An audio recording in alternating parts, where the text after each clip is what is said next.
What's up, everybody? Welcome back to Bullshot Darts. In this one, we got some Bullchat, and we're going to get started with Gerwen Price testing positive for COVID and missing out on the Premier League. I know this isn't new news, but, I haven't talked about it, so I just wanted to give my thoughts about it.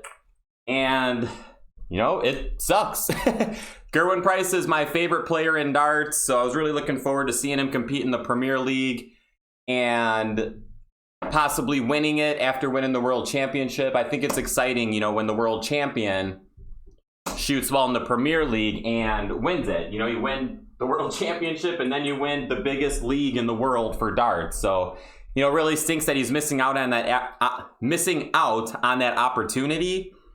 And, I saw a lot of people happy about this. And I just think that's ridiculous because you may not like Gerwen Price, but if we're going to be honest, I think that he is the most important person in darts right now. And him basically being the face is huge. Because whether you love him or hate him, he brings in viewers. It's kind of like Floyd Mayweather. If you love him, you're going to watch it because you want to see him win. If you hate him, you're still going to watch it because you want to see him lose. And that's kind of what Gerwen Price is for darts. So even if you don't like him, you can't sit here and say it's a good thing that he's not in the league because, he brings in ratings. People want to watch him. And that's really important for darts because here in the United States, we don't really have spectators for the sport. That's a big thing that we need to do to grow the sport of darts here is make it more of a spectator sport, or I guess make people realize it's a good sport to watch. And having a guy like Gerwen Price out there to be able to watch and, get excitement and bring some players in, it really stinks that he's not a part of the Premier League because there's a lot of darts for the Premier League, obviously. So we would be able to see him on the screens a lot throughout the Premier League. So it just really stinks for darts. And, I just hope he gets well. He's a healthy guy, so I think he'll be okay, but I just really hope, he recovers well. And when he does get back to the sport, I'm hoping he's still there mentally. And I don't think there's going to be a mental problem. Gerwen Price is mentally tough. He did freaking rugby, so I think he's going to be okay mentally. But of course, there's always that chance that maybe it does mess with him, but just hopefully it doesn't.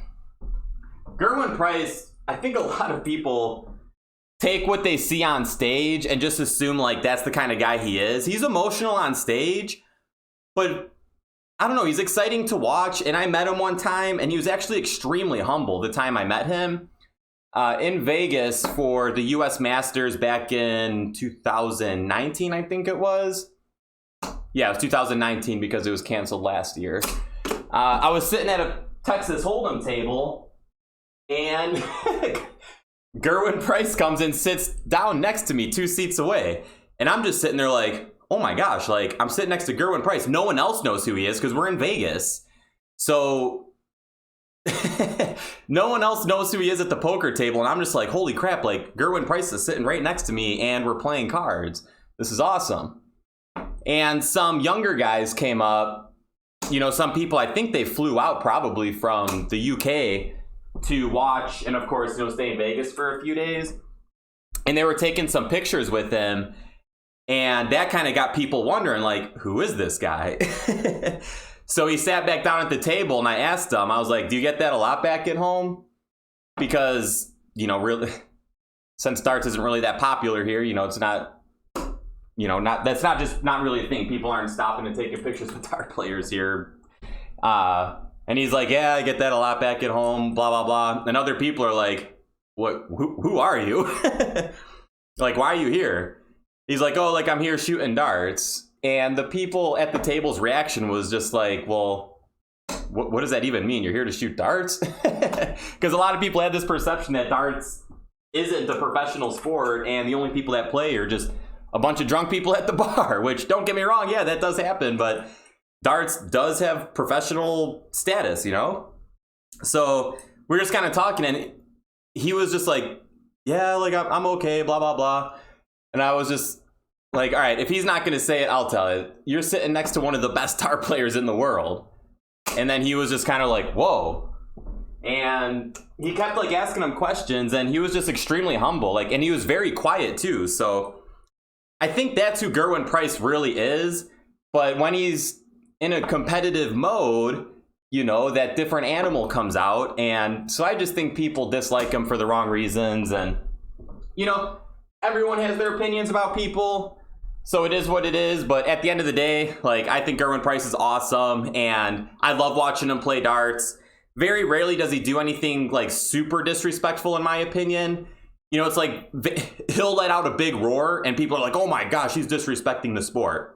But Van Gerwen will let out a big roar and people are like, yeah, Michael Van Gerwen. So I think it's just one of those things that people love to hate him. So I don't know where I'm going with this, but basically I'm just sad that Gerwen Price is missing out on the Premier League. And I think it's really bad for the sport because he's the world champion and the world #1.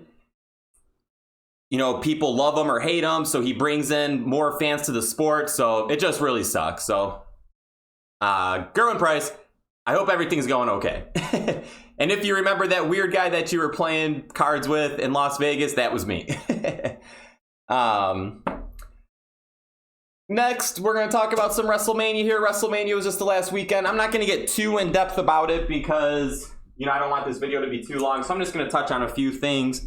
The first being the fans were back, and that was unbelievable. I think there was 52-ish thousand people there, which of course, in comparison to what they usually bring to Wrestlemania, isn't that much, but it was still awesome. So I'm really happy that the fans were back for that, and we'll see what happens moving forward with the pay-per-views. Of course, they're going to be in the Thunderdome for Raw and SmackDown for quite some time, but I wonder what events they will have live audiences for moving forward.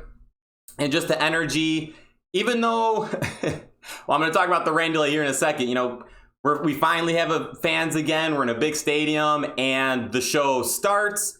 The second it starts, it gets delayed for like 40 minutes. So I think that really sucked a lot of energy out of the crowd because there wasn't a ton of energy. I feel like there was a lot more energy the second day because, well, the weather was beautiful. Fans weren't getting rained on and all that stuff. But fans back, awesome. And that leads into the first thing I want to talk about, which is the Lashley-McIntyre match. The Lashley winning, like, really threw me off. I'm not mad about it. I'm actually pretty happy because I like Bobby Lashley. But just the match seemed weird. Since it was raining, I think the mat was a little wet. So they were moving kind of slow. It kind of seemed like they were missing spots in the match.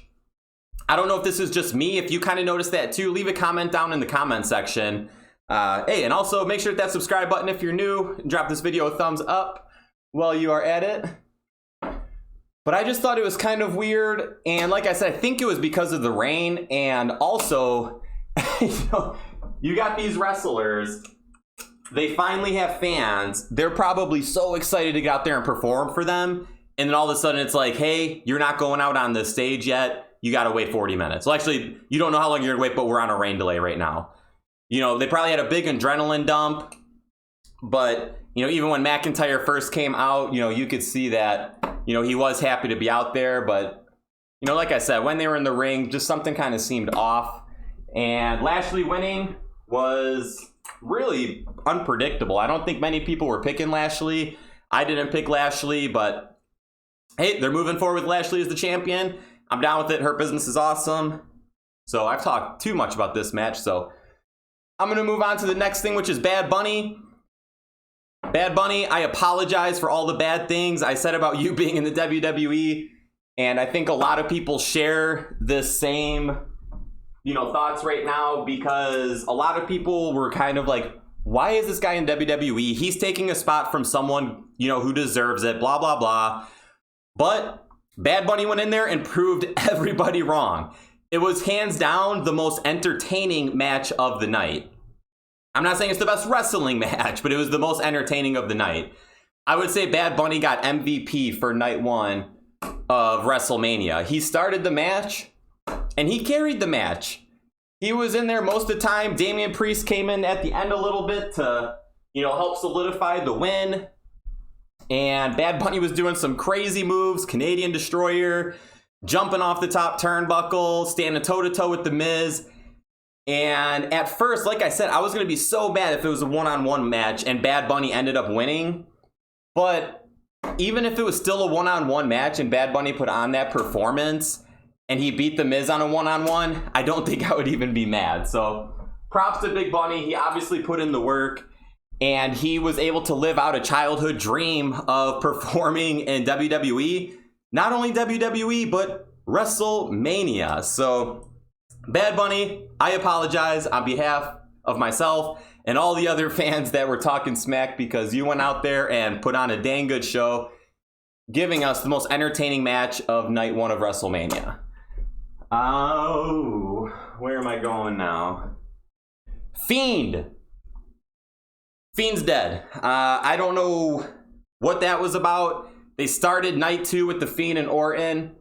And at first I thought I was excited. And I thought that was going to be good to start off the show with something really good. And at the beginning of the match, The Fiend transformed his body like back into the original Fiend, which I was not a big fan of the new costume. So that coming back, I was like, oh my gosh, okay, I'm getting excited. Because he's back to the old Fiend. Alexa Bliss comes out. They have this amazing entrance where he's in like this jack-in-box, or as Michael Cole likes to say, this box-like structure. So amazing entrance. And then they start the match. The Fiend jumps off the box and clotheslines Randy Orton. It's like, hell yeah, here we go.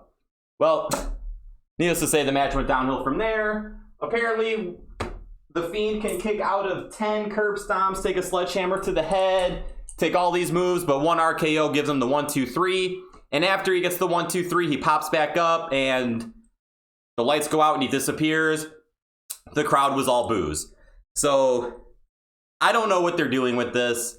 I really don't even care anymore because I loved The Fiend, but they have just completely booked him wrong and screwed him over. I mentioned in my predictions video, I think someone in the back just does not like Bray Wyatt. And whenever he's got something good for him, they just want to shut it down and kill his character. So Fiend is officially dead. So we'll see what happens moving forward. I would not care if he disappeared and then came back with a new character. And hopefully WWE doesn't screw him over. Logan Paul. I like Logan Paul. I like his podcast. So I was excited to see him in WWE. But he added nothing to WrestleMania. He sat on the outside during the Kevin Owens Sami Zayn match, which was an awesome match. But Logan Paul just sat there and reacted to things that were happening in the match. And then at the end, he came in and got stunned by Kevin Owens, which Logan Paul, you did a good job of selling that stunner. That was cool to see. And I just thought it was kind of funny how the crowd was booing Logan Paul at first. But then, so it was nice when he got stunnered and everyone was cheering and stuff. I don't know. It was a cool moment, but he didn't really add anything to WrestleMania. If he wasn't there, nothing really changes. So overall, I actually like night 2 better than night 1. I hear a lot of people saying they like night 1 better. But the rain delay, I think, really killed a lot of momentum in night 1 and kind of messed up some matches because people couldn't be as quick as they wanted to be.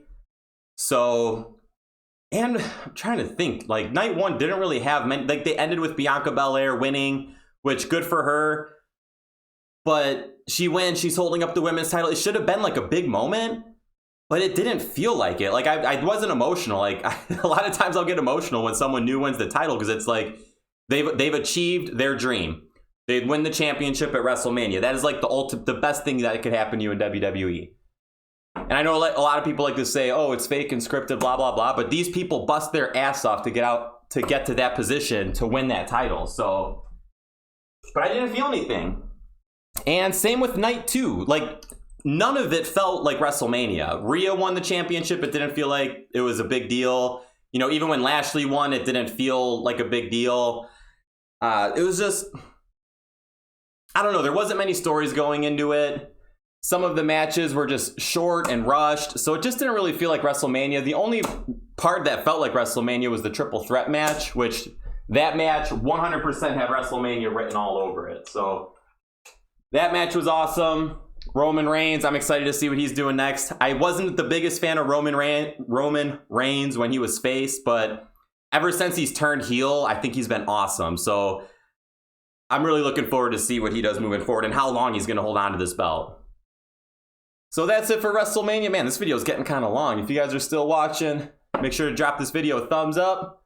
Be greatly appreciated. I feel weird. You know, I shaved my face. It's the first time I haven't had facial hair on my face in a long time.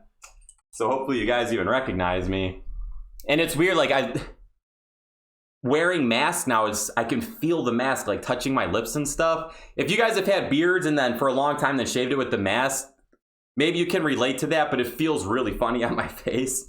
But anyways, last thing I want to talk about here is the Jake Paul Ben Askren fight. I used to be a huge fan of UFC, MMA, but mainly UFC. Ben Askren was coming in around the time I stopped watching. So I've always known the name. And I knew a lot of people like talk smack about him, but I never really knew anything about him. But I've been watching a lot of interviews because, well, he's been doing a lot of interviews and podcasts because he's got a huge fight coming up. And I gotta say, I love this guy. I think he's awesome. So I'm really excited to see this fight. And Jake Paul, I mean, honestly, I don't know much about him. I've never watched his YouTube. The only stuff I've ever seen from him is like his fight promos, of course. But then when he comes on the Logan Paul podcast, I'll see him on there sometimes. I don't necessarily like him, but I like villains. So he's like the biggest villain in the world right now. You know, it's kind of crazy how like these YouTube stars are now like all over pop culture. Like they make it on TV and news and stuff. And so he's kind of like the world villain. And he's going up against Ben Askren, who just seems like the most genuine, nice, down-to-earth dude ever. So it's like, you got Jake Paul talking all this smack. And Ben Askren is just like, yeah, I got knocked out. I got kneed in the face. I went home and just lived my life. Not a big deal. So like, they're trying all this stuff. And even Logan was doing it on the podcast, like trying to get in his head and stuff. And he just keeps a smile on his face. And he's just like, yeah, it happened. And I'm just going to move on to my life. Yeah, people will laugh at me. People make fun of me, but oh well. So I'll be happy either way, whoever wins, because I think it would be awesome if Ben Askren win. Obviously, like I still do like MMA. I just don't watch it that much. So it'll be good for the MMA community for him to win and kind of like slow Jake Paul down and shut him up a little bit. But also, like I said, I love villains.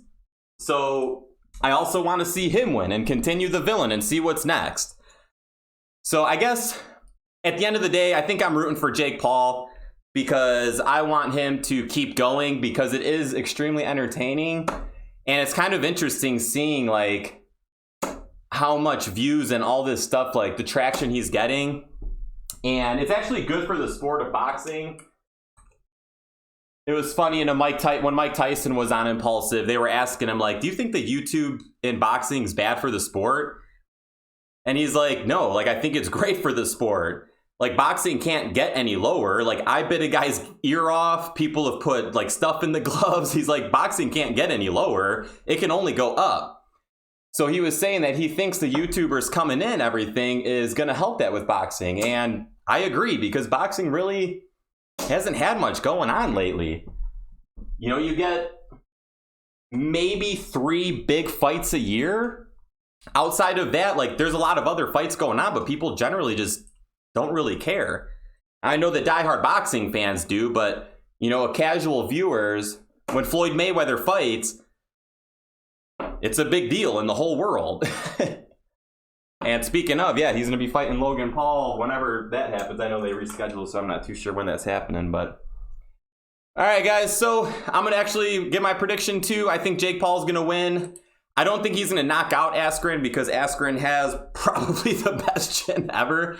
Yeah, he took a knee to the head from Masvidal, but that would have knocked out anybody. That would have knocked out freaking the biggest, best chin heavyweight. You know, that would have knocked out a 300-pound guy. So you can't knock him for that. But I mean, Robbie Lawler pounded his face in, and he still got up to win the fight. Yeah, controversial ending on the match, but still, he survived it and was able to still pull out the win. So I don't think he's going to knock him out, but I will think it will be a TKO. I do think the match is going to get stopped. All right, guys, this video is, oh my gosh, 20 minutes long. I'm sorry for rambling so much. Guys, this is Bullchat. This is where I talk about just pretty much anything, not necessarily darts related, in hopes of bringing new people, showing them the sport of darts, and, you know, hopefully they like, man, that darts looks kind of cool. I'm going to buy a board and start throwing, join the community, because that's what I'm trying to do, is just do my best to grow the sport of darts. So that's it, guys. Thank you so much for watching. Hit that subscribe button, drop the video a thumbs up. I will see you in the next one, and shoot well.